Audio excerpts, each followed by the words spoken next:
Welcome to Sailing Saoirse. I'm Tegan. My parents sold our house, sold their business, and bought a 38-foot Island Spirit Catamaran with the goal to travel the world. Only problem is, it needed a complete refit. After 3 years, we are finally ready to set sail. This is Colbin, my husband, Karen, my mum, Denver, my brother, and Robin, my dad. Together we make up Sailing Saoirse.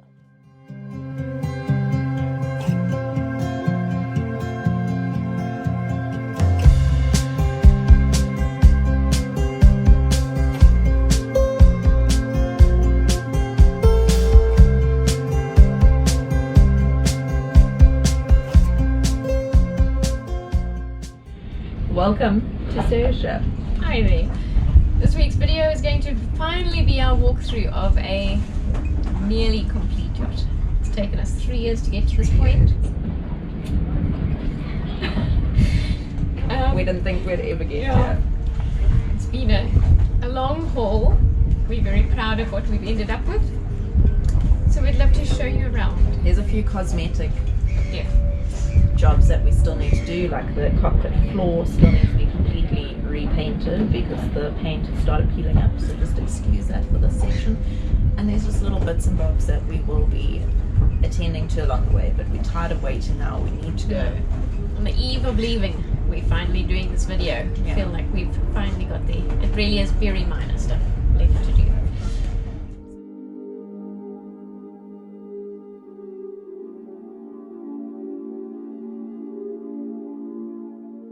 So this is our cockpit area.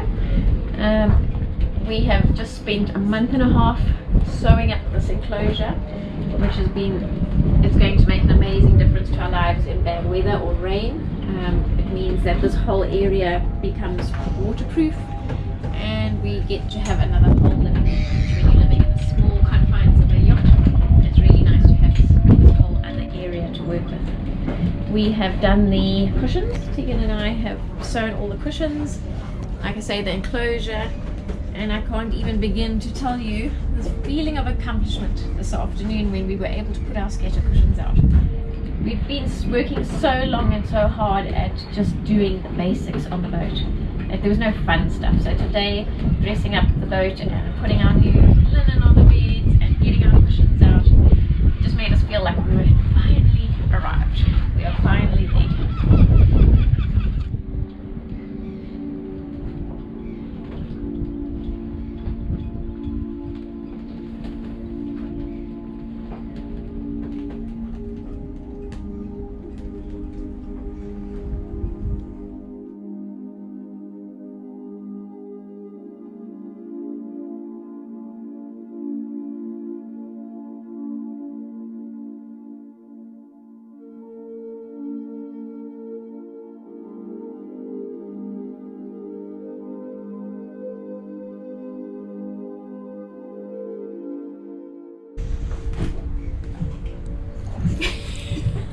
So this is our saloon area, our main living area, saloon and galley. This boat is galley up, so it's kind of divided, as you can see, into the saloon and galley area.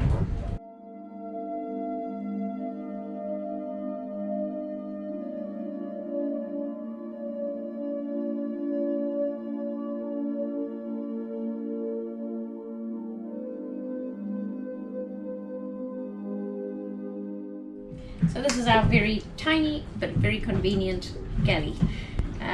What's nice with the galley here in this boat is that it's a U-shaped galley, which makes it very much better and more sturdy when you're cooking underway and the boat's moving around a lot. You can sort of wedge yourself between this area, so you just feel safer than having a long straight galley. We have a Force 10 gas oven and hob.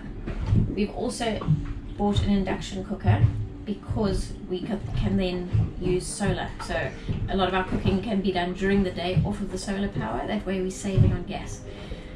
The way we want to live as frugally as possible, so everything we do is designed around saving money at the end of the day.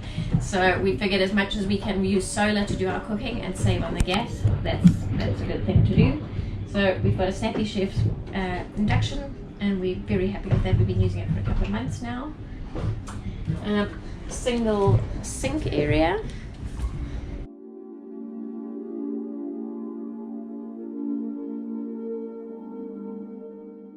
We do sometimes sometimes we use both gas and the induction. So the induction can go on here and we still get to use the stove. It's transferable.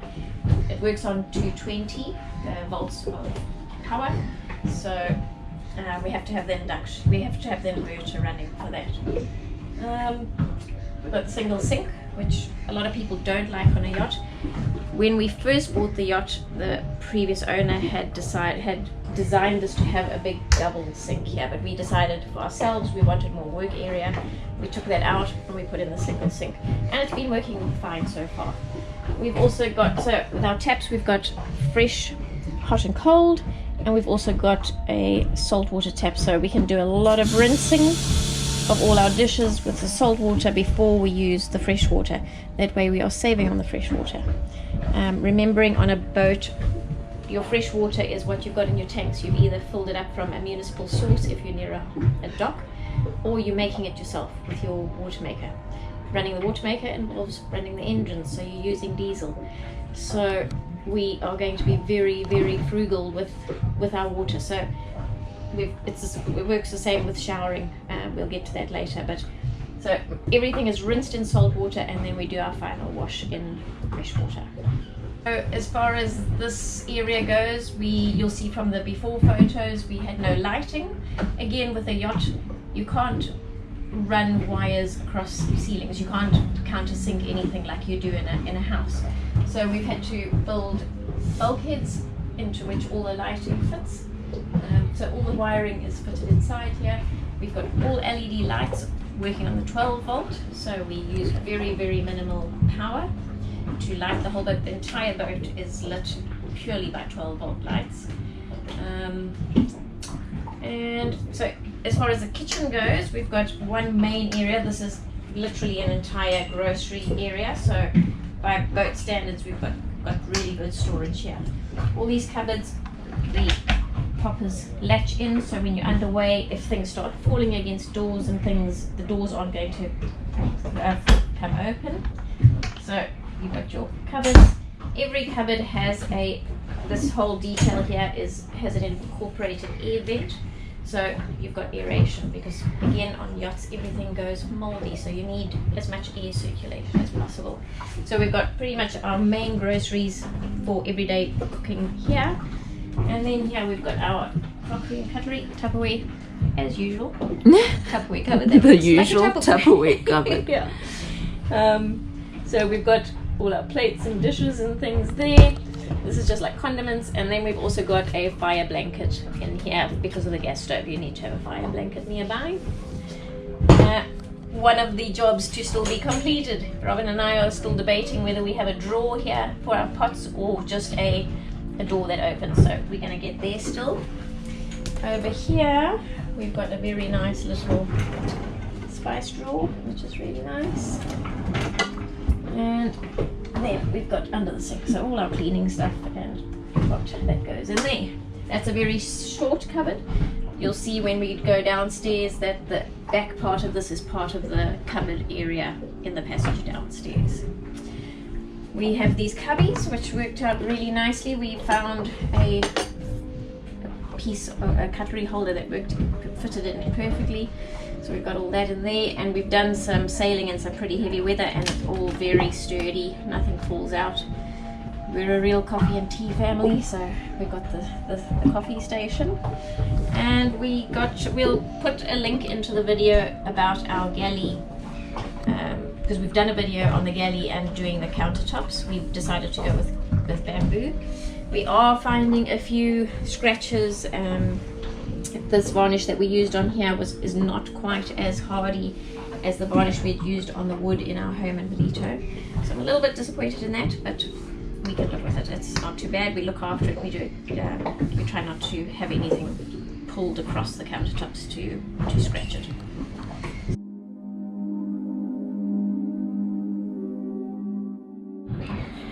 So this is the opposite side of the galley is behind you, and this is our fridge area. So we've got our fridge, it's a little bit packed at the moment. And then we've got our freezer, full of cheese. You would swear we like cheeseaholics. So this is above the fridge. We've got like a little work area. It's another nice area. We've got a lot of countertop space in here. And this is our Samsung Smart TV.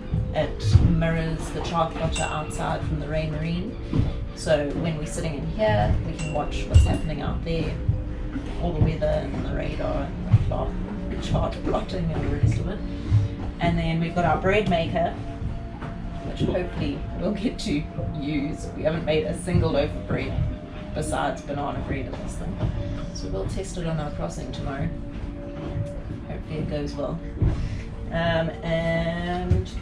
So this little cubby, we can store our bread and our eggs and everything because it stays pretty tight in there. And then this is where our Iridium is, our satellite internet. So it's on Velcro, so you can pull it off the wall and then place it wherever you need to get the best signal that you need. That's how we'll be staying in contact over our crossing with family and friends. And so this is our seating area.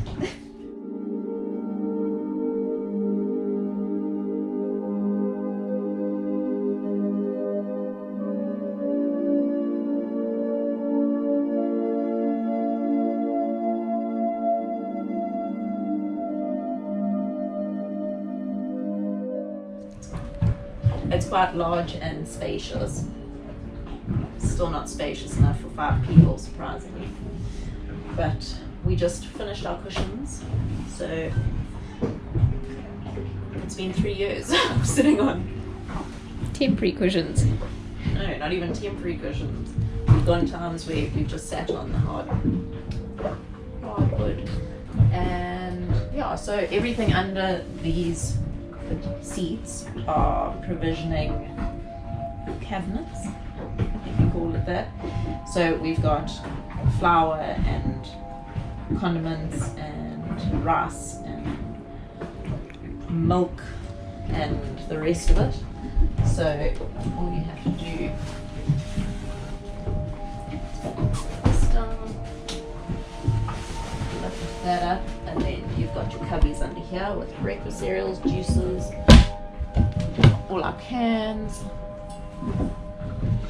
and it goes on with all our provisioning around the seat. So we have 6 cubbies in total, which is tons of space. I think we've really provisioned really well for our crossing, and luckily we've had the space too. And then here are all the electronics. So there's the master vault, and you can take it from here, Mum. We've got our whole master vault inverter set up with the shunts through there. We have been amazed at the amount of wiring that goes into a boat, so this is just the start of it. In here we've got our solar controllers, so the little wires that we just spare wiring, but all this is related, and the MPPT controllers for the solar system is there, all relating back to the batteries obviously. We've got connections all coming in and out from the mast, all the lights on the mast, and beyond that I couldn't really tell you what goes on in there, other than that it's awfully complicated. I kind of understand the MPPTs now. And then across here we've got another cubby, and that's really just our DB boards for our main switches and things. And we've got an air conditioner heater option, a Dometic unit, which is really great, and we've come to realize that it's very light on power, so we should overseas, especially in the Caribbean where it's so hot, we think that during the day when we're getting full solar in, we should be able to run that quite nicely. It's not going to drain our batteries at all. Night times would obviously be a different situation. So that's pretty much the rundown of what's behind there. It all ventilates through the top here. Then across over here, these are all our 12-volt trip switches. So we've pretty much got trip switches for everything through in the boat, from our gas system to lights to all the pumps, the VHF radio. Yeah, that's all there. And then over here we've got fridges, freezers, and bilges. We've got 2 BEP displays, and they pretty much cover everything on the boat. You've got your water tanks, so we've got mid and top water tanks, fuel tank. It tells you if your bilge pumps are running, your batteries, your start batteries, your house battery, your solar, what amount of solar you're putting in. Now, because we've got port and starboard side, so we can pretty much monitor absolutely everything. And then down here we've got the master volt system, which tells us the capacity of the boat, of the battery, of the power that's being used by the batteries. We have Blue Nova lithium batteries. We started out with ordinary batteries and it was a bit of a disaster. We upgraded to lithium. We will also put the link to that video in at the bottom of this video, and you can have a look if you want to know any more of the details of that. But we're very happy we've done that. We've also got a lovely Fusion marine radio, which is really great. A nice night light. So we've got, this is quite nice. It's also a red light for night time. And that's another thing we've got in the saloon, is we've got the option of having a red light for night. So at night time we wouldn't have any of the white lights on when people are on watch. Obviously when you're cooking and everything, that's all different, but when everybody settles down and you go on watch, then you only run the red lights. And it just, for people who don't know, if you've got white lights around you, it makes you blind into the distance, so the red light is totally nullifies that. So we've got red lights outside. This red light, we've got red lights in the bathrooms as well, so that when we go to the loo, if we're on watch, again, you're not being affected by the white lights. And another really cool thing is our little ottoman, and it can slide anywhere. You can sit anywhere, so it can be here or it can be at the outside area. So anywhere that you have more people that you need to be seated at the table, you can just slide it around. So I think that's quite nifty. At the moment it's just a footrest. Colvin's favourite spot is those. Sitting on his butt. So yeah, that's really nice, and it slides around because it's on felt. So all these little things make such a difference. We've got our plants. We have a bit of plantaholics, but you can't really have much on the boat, so these are our little babies. We're going to learn how stable they are when we start our crossing tomorrow. So this is the port side of the boat. This is my brother's cabin and Colin mine's cabin. So come on down. Might as well start with Denver's. So this is Denver's cabin. Quite spacious for a single man.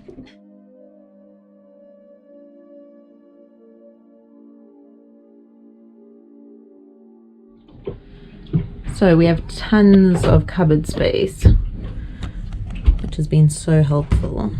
These huge cupboards at the moment. We're storing bread for our crossing. Some toiletries. So I mean, that's quite a substantial cupboard for a yacht. We've got more down there. Behind this headboard over here, there's a little nook that you can get under. So behind the pillows you can open that hatch, and there's a huge storage compartment below, and also the storage compartment above there. So lots of storage in this cabin specifically. There's more there.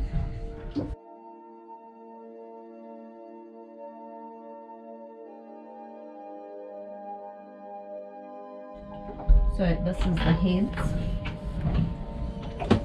We've got a really nice bungee system that locks the door, so underway it doesn't rattle and shake. And then this is our heads. Very small, but does the job.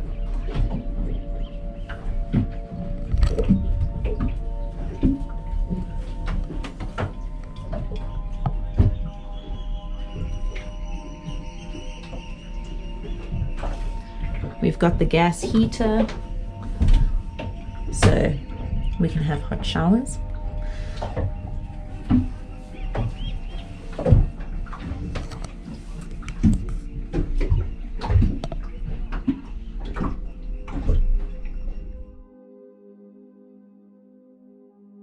This is my favorite section. We've got Colbin's cupboard here. Is in here. This is our toiletries. It's a bit jam-packed. Don't mind the gin in the toiletry cupboard. Oh, it's for dire emergencies. Needs to be close to the cabin. Then we've got a camera, makeup, and this is my favorite drawer. Oh no, I haven't even seen this myself. That is been under ridiculous. We've got some chocolates. Yo. Happy hippos. There's cappuccinos. There's Kit Kats. Okay, well I know where I'm coming for treats. Yo. And we've been so good with not eating treats, so as soon as we sail out of here tomorrow, right, we have a Kit Kat. And then there's more storage down here. And even more down here. This is Colbin's favorite cabinet. We've got lots of beer and more chocolate. And there's lots of chocolate and a fishing reel. So this is definitely Colbin's favorite cabinet of the boat. And then we can also access the area underneath here too. So it's a bit more difficult. You've got to empty all this out.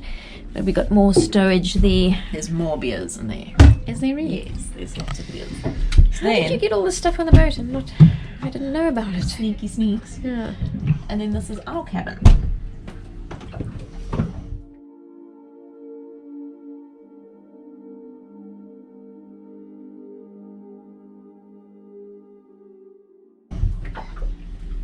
So this is our little area of the boat that we come to when everyone's fighting and you have to like get away from somebody.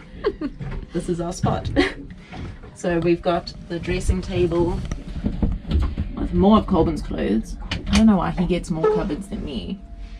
So there's more in there, and it's quite deep because it goes quite far back, so it's a lot of storage space.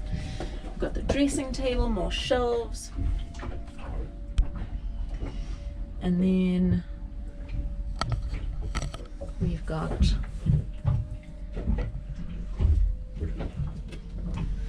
more cupboards. So these are my cupboards. Excuse the mess. We were doing shopping today. Washing today, so I've just shoved stuff in there. But this is also really, really deep, so really nice for storage. Then we've got more down there. So I still had to throw away about 6 big dustbin bags of clothing, but we made it fit. And then this is our little area. At the moment we've got our hatch next to the bed closed up because apparently it's a risk of being vacuumed out in big seas, so it's been all secured and closed for our crossing, and then obviously those come off when we are in safer waters. Yeah.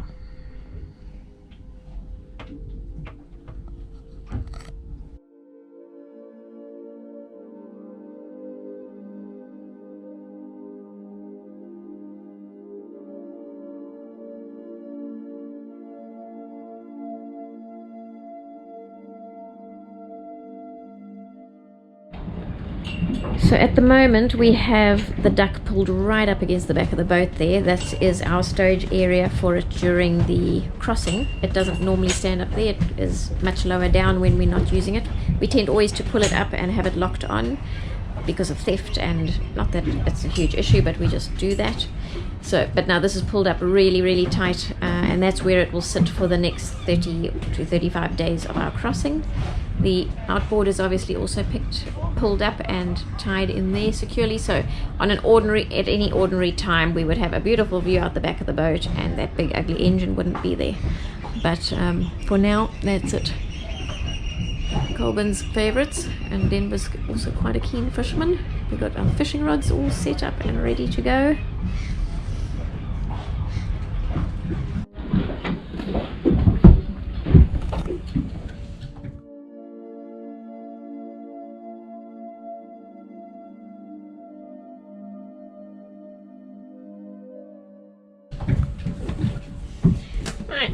is our cabin, Robin's and mine.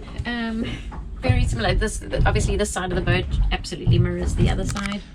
So same size bed. It's your standard double size mattress, so it's quite a nice spacious mattress. We've done little extra touches like the detail on the headboard and that sort of thing to try and zhuzh it up a little bit.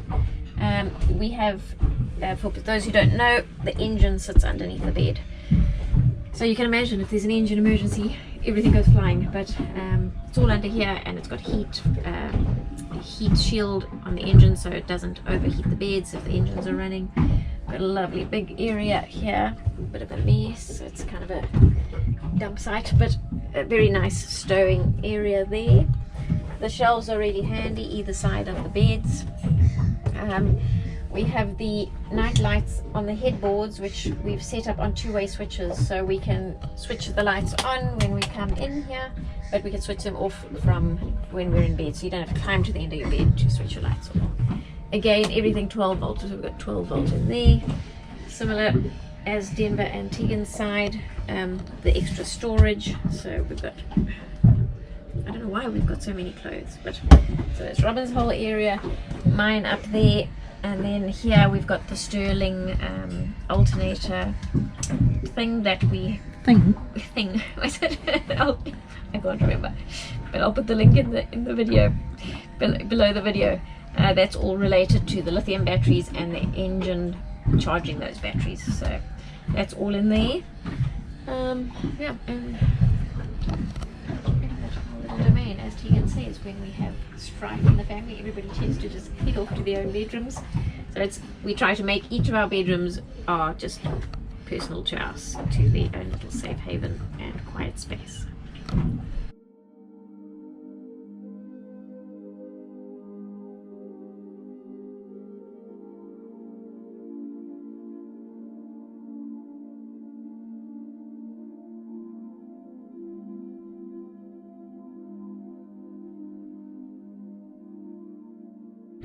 So obviously on our side we've got the mirror image bathroom, the heads as Tegan and Colvin and Denver on the other side. Similar sort of setup. We decided to carry the bamboo detail through and so that it all flowed down the alley, and then we had a little bit left over and made the cupboards for the cupboard doors for the cupboards. So that's all quite nifty. And then this is the shed. So this is cabin number 4.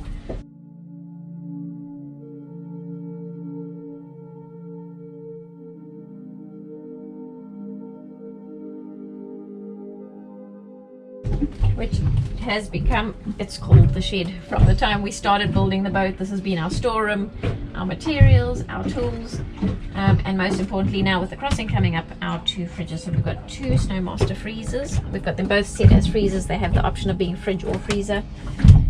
So we've really stocked up on meat for the trip, and Colvin has promised us that there's going to be a lot of fish, so we're hoping to eat the meat and make space for the fish. Both on 12 volt, so very energy efficient, but pretty much just a general storage area. Robin's guitars and lots and lots of tools, materials we think we might need on if we have to do any work over there. So just a general storage area. Bet you your drawers don't look like mine. No. Oh, they've got nice like treats in all their drawers. We've got pigs and headlights, but again very nice to have all the extra storage. And again they have the pop-up lock so that when you are, sign of the times, COVID masks, so when you're underway, if you hit bad weather, nothing's going to be flying open. This is our main linen area, so we've got all our linen and towels and things in there. Lots of incense to keep everything smelling nice and fresh. And then in the shed, this is pretty much Robin's pride and joy domain. Tools, and stuff. So on the boat we've got 400 litres of water per side of the boat, so 800 litres in total, and that sits in 2 200-litre tanks each side. So we've got 1 big tank below the bed. Here you see all the inspection holes, so we can get down and see what's going on in the water tanks there. So we've got 200 litres of water there, and then another, our keel underneath the boat is a second water tank, so we've got a mid tank and a top tank. again 200 litres, so 800 through the whole boat. They all have electronic sensors which feed up to the BEP controllers that I showed you at the nav station, so we're always aware of how much water we've got in our tanks. And living like this, you are constantly, every day you're aware of your power situation and your water situation. It's an incredibly different way of living, but it's been a lot of fun to learn, and we really enjoy the challenge of it all. And what's down here? Okay, then underneath all the floors we've got the bilges, which on a monohull are very deep. Oh, don't mind the wires and these, and you've got to cut it. But inside here, so that's the view of the one mid-tank water tank. So the water sits below there and it's all pumped up. Water on a boat, whether it's going in or out of the boat, is pumped. So we've got pumps everywhere. So when you turn on a tap, it's not like the municipality where the water just flows through. It actually kicks in, uses power, and pumps the water everywhere. If you ever have problems with water flowing in your bilges, they've got to be dry like this all the time, obviously. We've also got bilge pumps, which is on that side. Let me show you over here. So each area has a bilge pump too. So you've got a manual bilge pump. That's the manual bilge pump there, and here's the electronic one. So as soon as the sensor senses water in here, the switch would lift with the water and it starts to pump. And it pumps something like 1,100 litres an hour.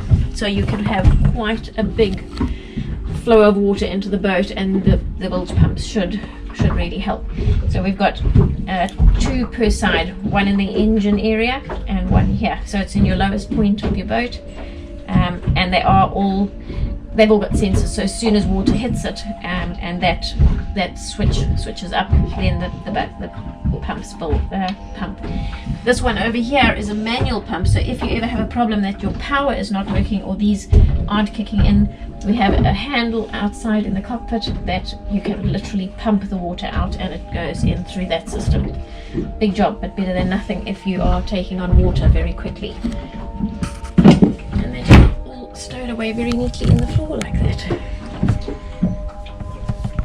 We've also got these nifty little lights that light up the stairways when we are in the dark. They're really nice. And then we've got our little shelf here that's also got lights in. So it's really nice when it's dark and you don't want it too bright in here to just have the stairway lights on, just so you can see what you're doing everywhere.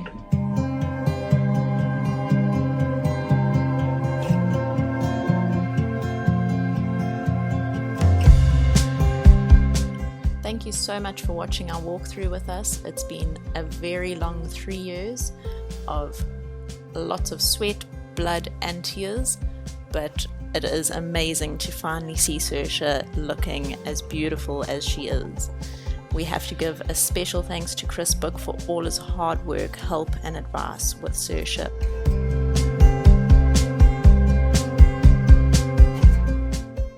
If you enjoyed our video, please give it a thumbs up and leave a comment below.